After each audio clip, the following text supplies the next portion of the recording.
What was your date of birth, Mr. Smith? 9/7/27.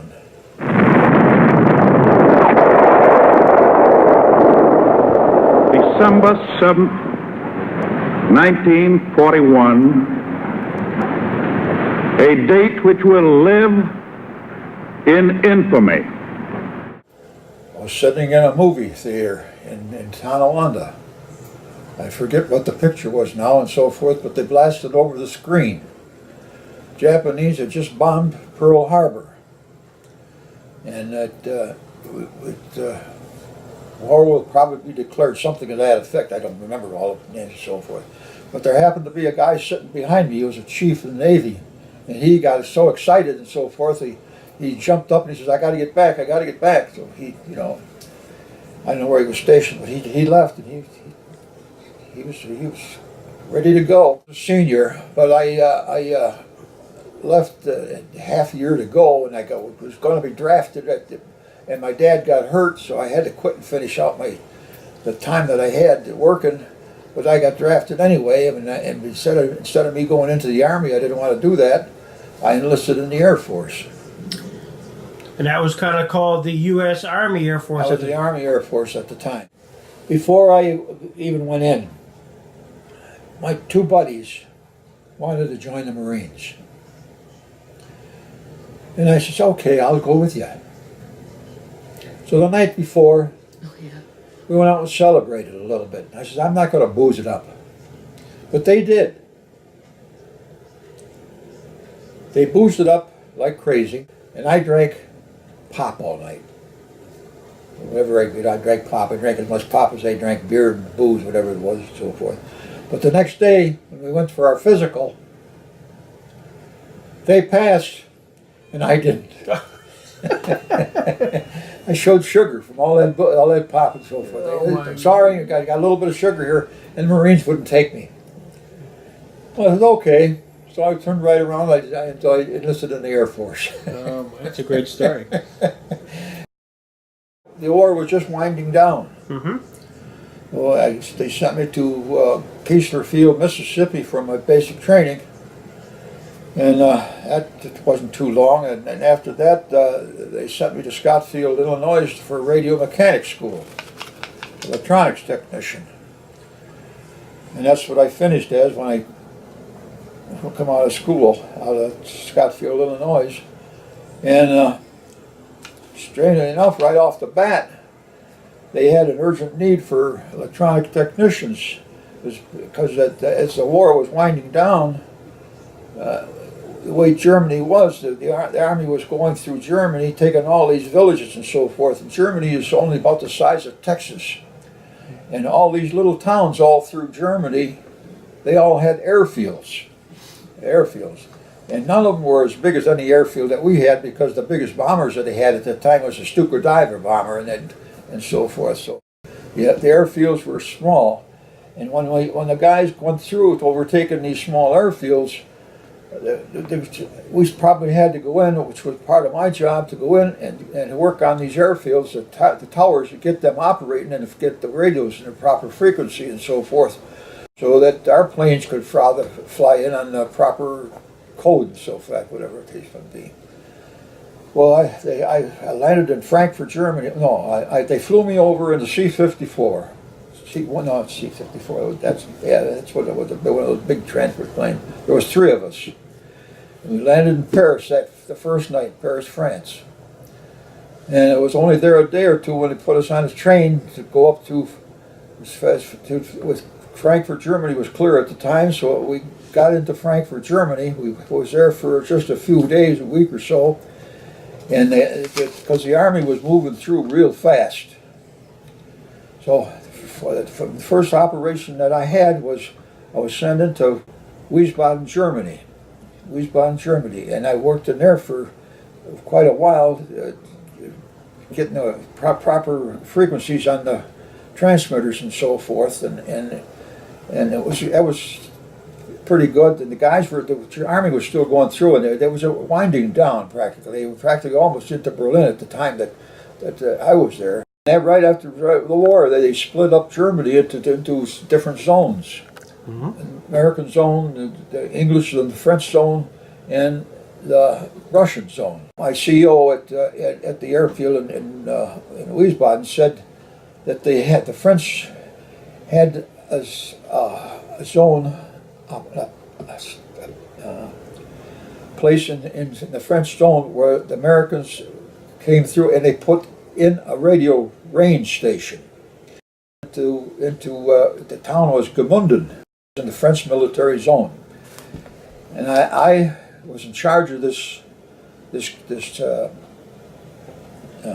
operation in there. I only had one man with me, and he was my radio mechanic, because I had two PE95 motors for power to operate our transmitters. They call it GLIX, GLX, GLIX, and they put out a signal for Gmunden, GM, did I it. And that was my job. It was this transmitter was located up on a little kind of like, it wasn't a mountain, but it was a big hill up on the top of the hill with just farmland all around it. And it was my job to keep this thing running, so I had to go up there every 3 or 4 hours and make sure that the motors are running for my power, and the transporter was on the air. And me and my partner were the only GIs within the whole damn French zone, and there was I had 27 villages around me that we were more or less responsible. Well, when the war was over and so forth, and when that was so, we were King Tut, if you want to call it, the Americans, and they had a damn good billet. They put us in a damn nice house, and I had a cook, a maid, an interpreter working for me. I had to, because I couldn't speak German at the time. I picked an awful lot of it up. But French, no, I couldn't speak French. I couldn't pick it up. I couldn't speak it. But I did make friends with the Sûreté there, which was military police in there. And they were located just a little ways from me in a bigger village. And I got to know them real well, and so forth, that they weren't as well off as we were, because I got good rations every week. I was in charge of the military in the French military. His name was Captain Hoche, and of course we had to keep him happy, so I had to split a little bit of my supplies with him. Give him his cigarettes and his candy and so forth every time I went to see him. But that was you had to do to get along. I was there for 10 months, and things were going good. The camp. But then all of a sudden, this German, he was a field forestmeister. He was in charge of the forest around the. That's what the Germans did. They took care of all their forest all around, and so forth. He come running up to me that this one day, he said, "Your camp is on fire. Your camp is on fire." I said, "What?" So I hopped on my weapons carrier, and I drove up there, and sure as hell, she was on fire. But I had my interpreter with me and so forth. I got to where I could drag the supply motors apart so they didn't get burned up, but the shed and everything else with the transmitter, that was going. Well, I lost that, and what the hell I did, and I couldn't prove it, but I just said, the Krauts did this. They did it. That's for damn sure, because they was jealous of what we could do and what we did there and so forth. They were jealous of it. Yeah, they burned it down. And we finally had to say goodbye to them. My interpreter and the maid and my cook. They were awful good to us. They had to be. So we left everything for them that we had there, and they appreciated it. So we had to go back to Sweden, to Wiesbaden. And my time was running out, because I'm pretty close to my time in there and so forth. And what the hell happened? Russia closed everything up, and that's when the flight into Berlin started. Right. That they had the aircraft every few minutes taking off and taking supplies into Berlin. Yeah, the Berlin airlift. Berlin airlift, yes, indeed. It was a case of more planes, more food, more raw materials, shipped without pause from 8 different airfields in the Western Zone. As an additional boost to the airlift, the RAF introduced its Hastings, each carrying over 9 tons. So for a short period of time, all we did was we stood guard for a short period of time against the aircraft out in the airfield, because it was a hot thing there at that time, and so forth. But I lucked out on the damn thing. My time was up, so I called in my CO, says, "Bob, you want to re-up?" I says, "No." I says, "I'm ready to go." I says, I got my stripes. I said, but I didn't get as far as I'd like to go. So I says, "I'm going home." So I did. I went home. It was an experience, I'll tell you, but I did have an experience with the French out there. They were good to me and so forth, but we had, there was a lot of things going on there, because I forget what they called them now. They had a lot of Germans and so forth that were still hot. They wanted another Hitler back and so forth. So every once in a while, I have the opportunity to do it. I say opportunity to do it, but my associates in the French, which I got pretty close with and so forth, they did. There was quite a bit going on with them, with shooting and all that crap, so I was kind of glad to get out of there at the time. At the time, it was just getting hot again. You have to realize at the time, that there was the German man. There was a shortage at the time. I think there was 20 women to one man at that time and so forth. And when the war ended, so forth, they would do anything just for a loaf of bread or whatever, candy bar or whatever. You had to be careful though, because the disease was so widespread. The film you are about to see is a simple and forward account of the effects of venereal disease, which may result from illicit sexual intercourse. And that was one thing the Germans did. They made sure that was spread before the war ended and so forth, so that some of the GIs would be dumb enough to take the chance on it. Yeah. I'm smart enough. I stayed away. I didn't do it. The French were the ones that liked to raise hell. They did. And I had one guy there. His name was Roger Porte was his name. We got to be pretty good buddies, and at the end there, we did an awful lot of hunting together. Wild boar. Yep. Yeah, I shot 3 wild boar while I was there. That was, and of course, with the meat that we got, I gave to the local butcher so he could butcher it up and spread it around to the people that were good to us in that village and so forth. They appreciated it like crazy. Got a lot of meat off of them porkers. Did you hit it the first time? The biggest one I got was 265 pounds. Oh my word!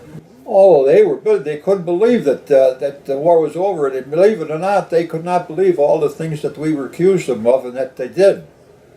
And they really did. They didn't know that what they had done and so forth. And until that atomic bomb dropped and so forth, they were absolutely in the dark of what was really what was going on, what went on, and that was at the end of the war, right there. The Japanese have accepted our terms fully. That's the word we've just received from the White House in Washington. This, ladies and gentlemen, is the end of the Second World War. Oh, it was the guys all had their booze and so forth. Yeah, they all raised hell. Oh, sure they did. They raised hell. We were, believe it or not, we were on an allotment of a bottle of whiskey and a bottle of champagne. And I think it was because we didn't have any USOs or anything over there, or GI places to go where they do have in the States. So we had a ration of that stuff, and every 2 weeks we got this quart of whiskey and a bottle of champagne. But it didn't make any difference because there were so damn many German breweries around that you could get all the booze that you wanted if you knew the right people. In the French zone, I did. Captain Hoche, who was in charge of the French in this town Simmer and so forth, he said, "Look," he says, "I've got some friends down near by the river there, the river Trier. I think it was Trier. He says, I have friends there. He says, he has some kartoffel potatoes for me. He says, going down the road, here's the three French with their guns going, stop right where you are. Holy crap, what are they going to do? I got travel paper here, and they looked at it, and scratched their head and so forth. And finally, they didn't know what the hell to do, but they finally did let me go. Little did I know that I was supposed to take back 3,000 bottles of wine. So I had them load the damn weapons carrier with 3 bottles of wine, with 33,000 bottles of wine, and that weapons carrier was packed. It was good wine too. But nobody said, where they're supposed to go or who was to have it and so forth. So I did. Went back to my billets in Wiesbaden, and the guys said, "What do you got?" And I said, "It's a little bit of wine." I said, but the guys that I knew there, I said, "Come here, just unload this stuff in the cellar in our billets. You got to unload it." So they did. They unloaded the damn wine for me. That stuff didn't last 2 weeks. No kidding. Oh Christ! And my captain host says, "Where's my wine?" I says, "They confiscated it." Oh yeah, I took it back to the airfield, to my airfield, and my buddies there. And oh no, I said, "Unload this damn thing."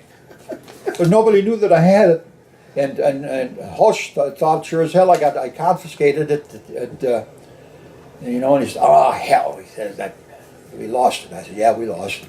But don't know. I was kingpin at the airfield there for a while. Oh my God, that's a great I story. felt sorry for all the kids and so forth because there's nothing for them. So I said to my CO, who used to come out quite often to check on everything and so forth, I said, "Look, will you talk to the guys back at the airfield and tell them what's going on here? Have them, donate something and so forth, and see what you can do." I said, "I'd like to put the word around to the villages around here that on Christmas Day or so, whatever the day it was, it says, I'd like to have the word around to have the people bring their kids here and hand them out some chocolate or something like that." But they were good enough that they sent some for me that they even sent it bags about so big for me, enough bags that we took something of everything in these bags. There were about 100 of them. We filled them up. And we had that many little kids that so forth that were right in front of our door. I got a picture of it. Where they're all lined up, all with their lined moms up and so their forth. dress coats and everything, and you're hanging out the window handing to all the kids. Yeah. It was like a way down. Oh the yeah, scale that for was all something those for them people. kids though, to get that stuff for Christmas time. That was something. But it made me feel good too for that. They enjoyed it, and I felt good that we did that we could do that for them. They called up my squadron that I was in, the 859, and they got us in and what happened is what they had to do with me though, I was there with a few other ones. I lined up and they threw a uniform at me. "You're in the Navy now, son." I never went to any basic training for Navy or anything. All they did was throw a uniform to me and say, "You're in the Navy now." So I was there for so only a few weeks, and what the hell did they do? They called up our squadron. So I went to sea aboard the aircraft Tarawa for 9 months at sea. What was that aircraft? Tarawa. 9 months at sea I had. Did you get caught up in any sort of typhoons or anything? Oh yeah, rough weather and so. Oh hell yes. And I'll tell you, aboard ship, that's really something to do because you have a lot of these planes. They couldn't get them all down and underneath the hangar. A lot of them were up on the flight deck where you had to have triple tie-downs on the damn things. And you get up there in rough weather with the bow of that ship is going up like this and boom, slapping like that with these planes sitting there and so forth. And a lot of them right on the edge, I had to go in and sit into one and make sure I could ride the brakes. So they were tied down as much as they could and so forth, but you still had to get in there and ride the damn brakes. And I get so I could see the water and I could reach out almost and touch the damn water and she'd come up like, oh God. I never got sick or anything like that, but oh boy, my heart was in my mouth. That was the worst one that we run into, but there was many of them. Squalls and so forth, and where the bow of the ship would go up like that and slam down, the screws would come out of the water, and the ship would shake just like that. Boom. But yeah, there was 3 or 4 of them. carrier. We didn't land. We stayed on sea. Our planes flew most daily. Yeah. We had the Sky Raiders. The ADs was our planes. I was in charge of 5 of them. They're the electronic technician on 5 of them. They were wild. They were a wild bunch. They raised hell too. I'll tell you that. They really did. They really did. But a lot of stuff I just can't say. I won't say. Well, my impression was I did what I had to do. I was there. I wasn't going to cry about it. I did my duty, did my job, and so forth, and I was thankful I come out of it without a scratch. Oh, I can't say I didn't have a scratch because they sounded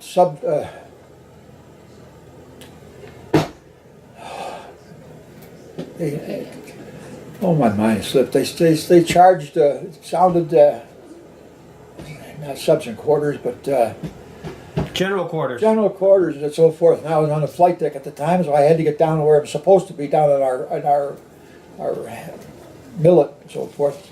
And then everybody was running through their gangplank, and I slid on the gangplank and I cracked my tailbone. And I was on light duty for a couple of weeks, and I had to have sit baths for a couple of weeks until that healed. They operated first, and it took care of the sore on it and so forth, and then I had to have sit baths so it healed on the inside out.